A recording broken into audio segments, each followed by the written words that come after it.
হেমাপ্যাথি, গ্যালাপ্যাথি। হাসান আজিজুল হক। ৩০-৩৫ বছর আগে আমাদের গায়ে দুজন ডাক্তার ছিলেন, একজন হোমিওপ্যাথ আর একজন অ্যালোপ্যাথ। গায়ের লোক ঠিক ঠিক বলতে পারত না, একজনকে বলতো হেমাপ্যাথি আর একজনকে বলতো গ্যালাপ্যাথি। দুজনের চিকিৎসার ধরন ছিল বাধা, ওষুধও দিতেন একরকম। হোমিওপ্যাথ অঘোর ডাক্তারের কাছে গেলেই একটুখানি সাদা ময়দার মতো গুঁড়োতে ২-৩ ফোঁটা স্পিরিট টপটপ করে ফেলে ৩-৪টে পুড়িয়া করে দিতি। খেতে ভালোও লাগত না, মন্দও লাগত না। কখনো কখনো আবার স্রেফ টিউবওয়েলের পানিতে ২-৩ ফোঁটা স্পিরিট মিশিয়ে দিয়ে বলতেন, যা খাগে যা, মানে ভালো হয়ে উপচে পড়বে, যা ওষুধ খাগে। আমি বলতাম, পেটের মধ্যে যে কেমন করে সবসময় করবে না, যা আরও বেশি করে কাঁচা আম খাগে নুন মরিচ মাখিয়ে। আমি বলতাম, পেটের ভেতর গড়গড় করে, ও কিছু না, ব্যাও হয়েছে তোর পেটে। ওরে বাবা, ব্যাং হয়েছে আমার পেটে, গৌ গৌ শব্দ হয়েছে ডাক্তারবাবু। ও কিছু না, ব্যাও ডাকে গৌ গৌ করে। আমার ওষুধ যেই এক পুড়িয়া খাবি, দেখবে তখন ব্যাঙের লাফানি। কি করে দেখব ব্যাং যে পেটের ভেতরে? অঘোর ডাক্তার তখন বলতেন, ওরে বাবা, দেখবে মানে বুঝবি, বুঝবি ঠেলা। এই হচ্ছে আমাদের গায়ের ১ নম্বর ডাক্তার, অঘোরবাবুর কথা।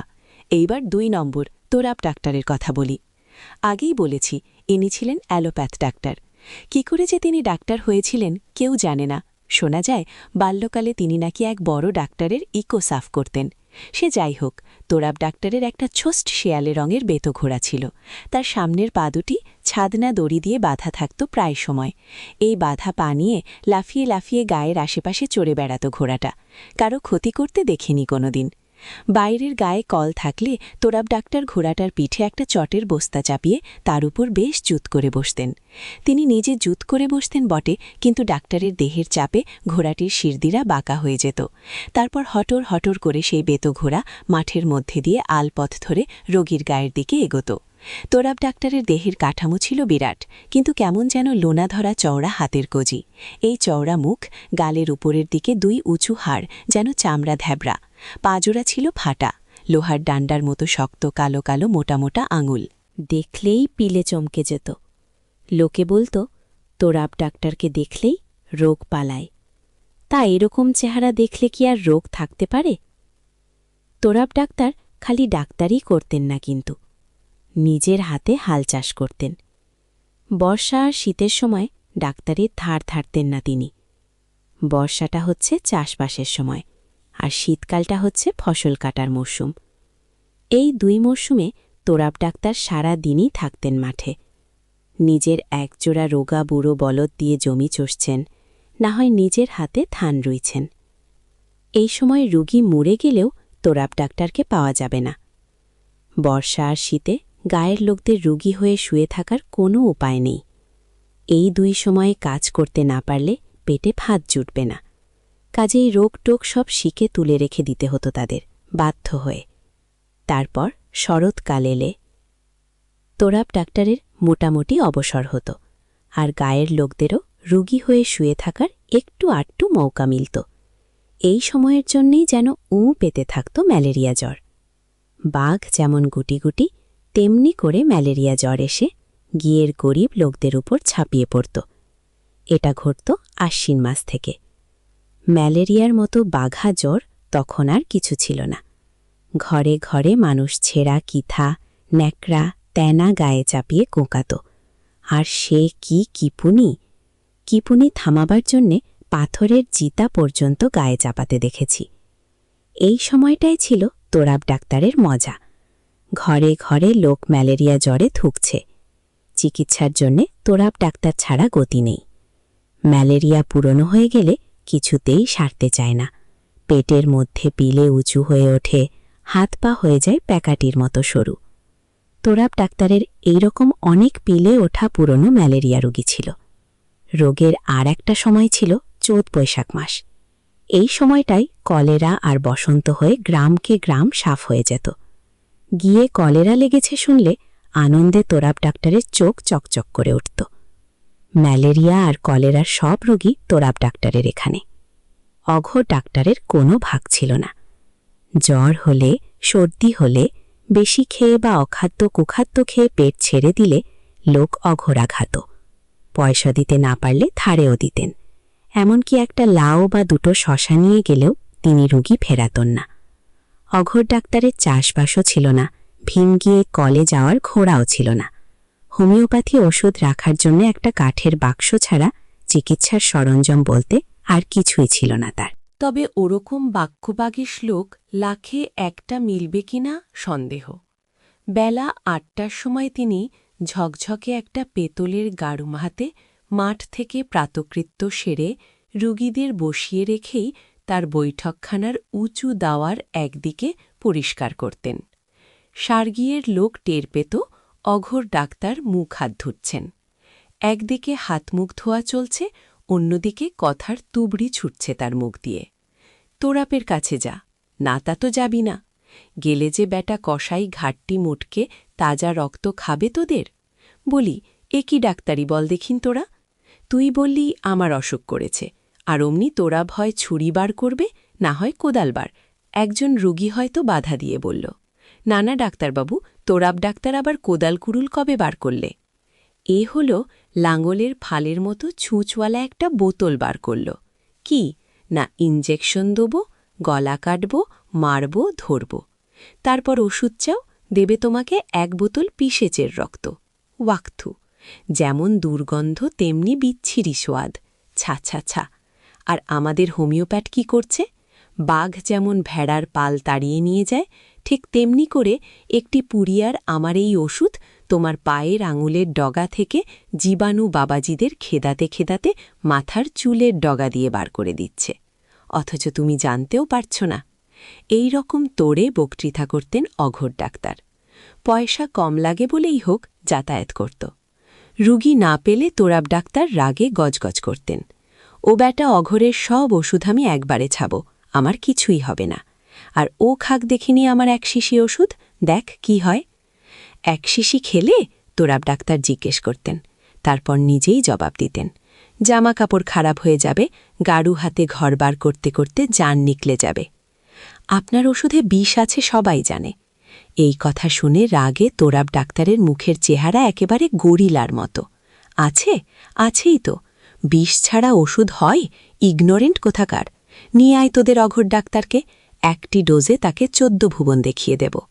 ঠিক বেলা ১০টার সময় চোখে সূর্যটা একটু হলুদ হলুদ থাকে, তারপর গা একটু গরম হয়, চোখ দুটি সামান্য জ্বালা করে, তবে তারপর হুড় হুড় করে এসে পড়ে জবর।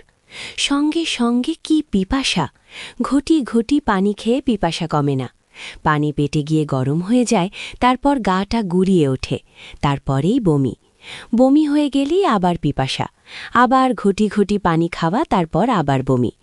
এই করতে করতে বিকেল হয়ে যায়। নীল আকাশে একটা অদ্ভুত সুন্দর আলোর আভা রেখে সূর্য ডুবে যায়। জ্বর কমে আসে আস্তে আস্তে। রাত ১০টার দিকে একদম ভোর চলে গিয়ে গা ঠান্ডা। বাড়ি চলে আসে। গায়ের অর্ধেকের বেশি লোক ম্যালেরিয়া জ্বরে পড়ল। তোরাব ডাক্তারের আনন্দ আর ধরে না। হলুদ রঙের বড় বড় বিকট দেত বের করে এজাই বড় সিরিঞ্জ নিয়ে রোগীদের বাড়ি বাড়ি ঘুরতে লাগলেন তিনি। ২ পকেট ভর্তি ম্যাপাক্রিন বড়ি। সে যে কি ভয়ানক বড়ি ভাবা যায় না। রোগী যেখানেই থাক, সে মাটির দাওয়াতেই হোক আর খোলা আকাশের নিচে উঠোনেই হোক বা ঘরের ভেতরেই হোক, গলায় স্টেথোটি ঝুলিয়ে ইঞ্জেকশনের বাক্সটি হাতে নিয়ে তোরাব ডাক্তার ঠিক হাজির। লোকেই বা আর কি করে? যেমন তেমন করে সুস্থ হয়ে না উঠলেও তো পেট চলে না, ছেলেমেয়ে খাবে কি? কষ্টে সৃষ্টে চাষবাস করে বা জনম মজুর খেটেই তো সবাই কোনো রকমে সংসার চালায়। কাজেই বাধ্য হয়ে তোরাব ডাক্তারকে ডাকতেই হয়। বেচারা অঘোর ডাক্তারের গুঁড়োতে যে কোনো কাজই হয় না। সে যাই হোক, ঘরে ঘরে ঢুকেই গোদা গোদা গ্র্যাকা ব্যাকা আঙ্গুল দিয়ে তোরাব ডাক্তার রোগীর কঁজি চেপে ধরে কিছুক্ষণ নাড়ি পরীক্ষা করতেন। মুগুরের মতো সেই ধ্যাপড়া আঙ্গুলের চাপেই রোগীর নাড়ি ছেড়ে যাবার দশা হতো। নাড়ি দেখা হলে তোরাব ডাক্তার রোগীকে বলতেন, জিভ বার কর। তারপর সেই জিভ বার করা অবস্থাতেই আদ্যিকালের স্টেথোটা গলা থেকে খুলে খানিকক্ষণ বুক পেট দেখে বলতেন, হয়েছে, আর জিভ বার করে থাকতে হবে না, আমার বোঝা হয়ে গেছে। রোগীর সব বলাই সাধু। হয়তো জিজ্ঞেস করল, তবে কি ম্যালোরি জবর ডাক্তার সাহেব? তোরাব ডাক্তার দাঁত কড়মড়িয়ে বলতেন, তাছাড়া আর কি হবে, এই যে বাখাচ্ছি মজা, একটি ইঞ্জেকশনে ম্যালেরিয়ার ভূত ছাড়াবো। এই বলে আশেপাশের লোকদের আদেশ দিতেন, ধর তো এটাকে চেপে সুইটা দিয়ে দিই একবার, আর 2 টাকা রাখ এখানে আমার সামনে, আমার ফি আর ওষুধের দাম। উহু আগে এই বলে তোরাব ডাক্তার একদিকের পকেটে টাকা 2 ভরতেন, আরেক পকেট থেকে বের করতেন ইনজেকশন দেবার সিরিক। কি প্রচণ্ড সিরিঞ্জ, আর তার ছুঁচ তো গিয়েছে ভোতা হয়ে। সেই ভয়ানক যন্ত্র দেখেই তো রোগী বিছানা থেকে লাফিয়ে উঠে পালাবার চেষ্টা করত। তোরাব ডাক্তার চিৎকার করতেন, ধর ধর, ঠেসে চেপে ধর। সঙ্গে সঙ্গে 3-4 জন সন্ডাগোছের লোক গিয়ে বিছানার সঙ্গে চেপে ধরত কুগিকে। তারপর কোমরের কাপড়ের কষিটা খুলে তোরাব ডাক্তার মাংসের মধ্যে প্যাট করে ঢুকিয়ে দিতেন সেই মোটা ছুঁচ। সাথে সাথে রোগীর সমস্ত পাটা যেত অবশ্যই। এই রকম করে ইনজেকশন দিয়ে সে বছর শরৎকালে তোরাব ডাক্তার 2 হাতে টাকা রোজগার করতে লাগলেন। ম্যালেরিয়ার প্রকোপ যত বাড়ে ততই বাড়ে তার রোজগার। ইনজেকশন দিয়ে তিনি 2-3টে লোককে তো চিরদিনের জন্য খোড়া করে দিলেন। তার ম্যাপাক্রিন বড়ি খেয়ে কয়েকজন তো চিরকালের জন্য কালা হয়ে গেল। তবু লোকে বাধ্য হয়ে তার কাছেই যেতে লাগল। হোমিওপ্যাথি ওষুধ দিয়ে ম্যালেরিয়ার মতো দুর্দান্ত জ্বর ঠেকানো সাধ্য ছিল না অঘর ডাক্তারের। অজীর্ণ, পেট ফাঁপা এইসব রোগ কোথায় যে পালালো। অঘর ডাক্তার সকালবেলায় ফাঁকা দাওয়ায় বসে হাঁক থু করে গলা পরিষ্কার করেন, আর তোরাব ডাক্তারের মুখ বাদ করে গালাগালি দিতে থাকেন। 1 পয়সা উপার্জন নেই, একটা রুগীও এদিকে মারায় না। তার সংসার চলাই দায় হয়ে উঠল। শেষ পর্যন্ত কি আর করেন তিনি। একদিন অঘর ডাক্তার চুপি চুপি জেলা শহরে গিয়ে একটা সিরিক আর কিছু বেড়েছে, খুব 2 পয়সা করে নিচ্ছিস না, কিন্তু আমি হচ্ছি সব্যসাচী, সে খবরটা তো জানিস না তোরাব। আমি 2 হাতে তীর ছুটতে পারি, ইচ্ছে হলে হোমিওপ্যাথি করব, আবার ইচ্ছে হলে অ্যালোপ্যাথি ইনজেকশন দেব। মনে মনে এইসব কথা ভেবে তিনি সিরিক্সটারের ছুঁচ কিনলেন খুব মিহি দেখে। কাউকে কোনো কথা না বলে সরঞ্জাম সব কিনে চুপি চুপি বাড়ি ফিরে এলেন সন্ধেবেলা। পরের দিন সকালবেলায় মুখটি ধুয়ে দিয়াওয়ায় কাঠের টুল পেতে কেবল বসেছেন তিনি। এমন সময় ইদ্রিস আলীর বাড়ি থেকে লোক এলো। ইদ্রিস আর তার পুরো পরিবার অনেক দিন থেকে তার রোগী। শত অসুখ বিসুখে তারা কোনোদিন তোরাব ডাক্তারের কাছে যায় না বলে। হোমিওপ্যাথির ওপর ওষুধ আছে নাকি ডাক্তারবাবু? মরলে আপনার হোমিওপ্যাথি খেয়েই মরদ, তবু তোরাব ডাক্তারের হাতে জান দিতে পারব না। ইদ্রিস আলীর বাড়ির লোকের কাছ থেকে অঘোর ডাক্তার শুনলেন যে গত 5-7 দিন থেকে ইদ্রিস নিদারুণ ম্যালেরিয়া জুড়ে বেশ, কিন্তু তোরাব ডাক্তারের নাম করলেই তার হুঁশ ফিরে আসছে। আর তখন সে বলছে, আমি অঘোর ডাক্তারের হেমাপ্যাথি খেয়ে মরব, কিছুতেই এ জ্বালাপ্যাথি চিকিৎসা করাব না। কথা শুনে অঘোর ডাক্তার মিটিমিটি হেসে বললেন, কেন রে, গ্যালাপ্যাথি চিকিৎসাটা খারাপ হলো কোথায়? তোরাব হলো ডাকাত, ও আবার ডাক্তার হলো কবে? এখন থেকে আমি একাধটু অ্যালোপ্যাথি করব ভাবছি। ইদ্রিসের দাড়ির লোকটা অবাক হয়ে বলল, তুমি অ্যালোপ্যাথি করবে কি গো? অঘোর ডাক্তার রেগে বললেন, কেন দেব না কেন, সব বিদ্যাই জানা আছে আমার, বুঝলি? চিকিৎসাটা তোরাপের লাঙল ছালানো নয়। কেমন মিহি সুই কিনেছি দেখবি? ইদ্রিসকে আজ ফুরব। তুই যা, আমি আসছি। আর শোন বাবা, 2 টাকা আগে জোগাড় করে রাখিস। তোরাপও 2 টাকা করে নেয়, আমাকে দিবি না কেন? অঘোর ডাক্তার কুইনাইন ইনজেকশন দিবেন এই খবর দেখতে দেখতে সারা গিয়ে চাউর হয়ে গেল। গায়ের যত সুস্থ মানুষ ছিল সব ছুটল ইদ্রিসের বাড়ির দিকে। ইদ্রিসের মেটে বাড়ির হোস্ট ঘরে আর তিল ধারণের জায়গা নেই। একটা লোক কোমরে চাদর জড়িয়ে হেড়ে গলায় চেটাতে লাগল, এই সব বাতাস ছেড়ে দাও, বাতাস আসতে দাও। কিন্তু কে কার কথা শোনে? অঘোর ডাক্তার হেমাপ্যাথি ছেড়ে ইনজেকশন দেবে, এ কি সোজা কথা? রোগা অঘোর ডাক্তার বহু কষ্টে ঘরে ঢুকে ট্যাগ থেকে সিরিঞ্জ, ওষুধ এইসব বের করলেন।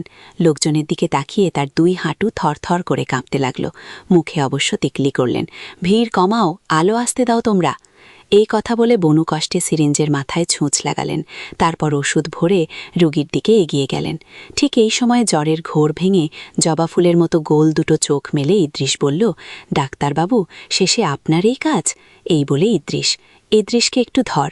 চোখ না খুলে ইদ্রিস বলল, কাউকে ধরতে হবে না ডাক্তারবাবু, আপনি ইনজেকশন দেন, বরঞ্চ আপনাকে ধরতে হলে ওদেরকে বলুন। হঠাৎ কেমন বোকার মতো অঘোর ডাক্তার হাসলেন। তারপর ইদ্রিসের কোমরের নিচে মাংসে হাত বুলাতে বুলাতে বললেন, হে বড় মিহি কিনেছি ছুঁচটা, এই তুললাম। এই কথা বলে সকলের দিকে চেয়ে প্রায় কাদকিত গলায় আবার বললেন, হে তরাপের কম্ম নয়, তোমরা দেখো একবার, এই তুললাম সিরিপ্রে, এইবার বলি প্যাট করে সিরিঞ্জের সূচ ঢুকিয়ে দিলেন ইদ্রিসের কোমরের মাংসে।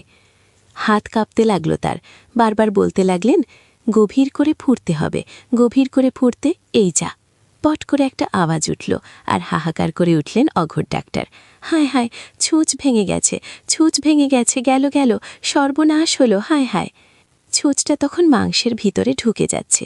অঘোর ডাক্তারের শীর্ণ 2 হাত আতিপাতি করে খুঁজে বেড়াচ্ছে সেটাকে। তখন কোথা থেকে একটা জোয়ান ছেলে ছুটে এসে দাঁত দিয়ে কামড়ে তুলে ফেলল ছুঁচটা ইদ্রিসের কোমর থেকে। সবাই চুপ করে আছে। ছেলেটা দাঁত থেকে খুলে হাতে নিল ছুঁচটা। অঘোর ডাক্তারের দিকে চেয়ে বলল, এই যে ডাক্তারবাবু, পেয়েছি। অঘোর ডাক্তার দেখতে পেলেন না। ক্ষোভে দুঃখে তখন তার চোখে অশ্রুর ঢল নেমেছে।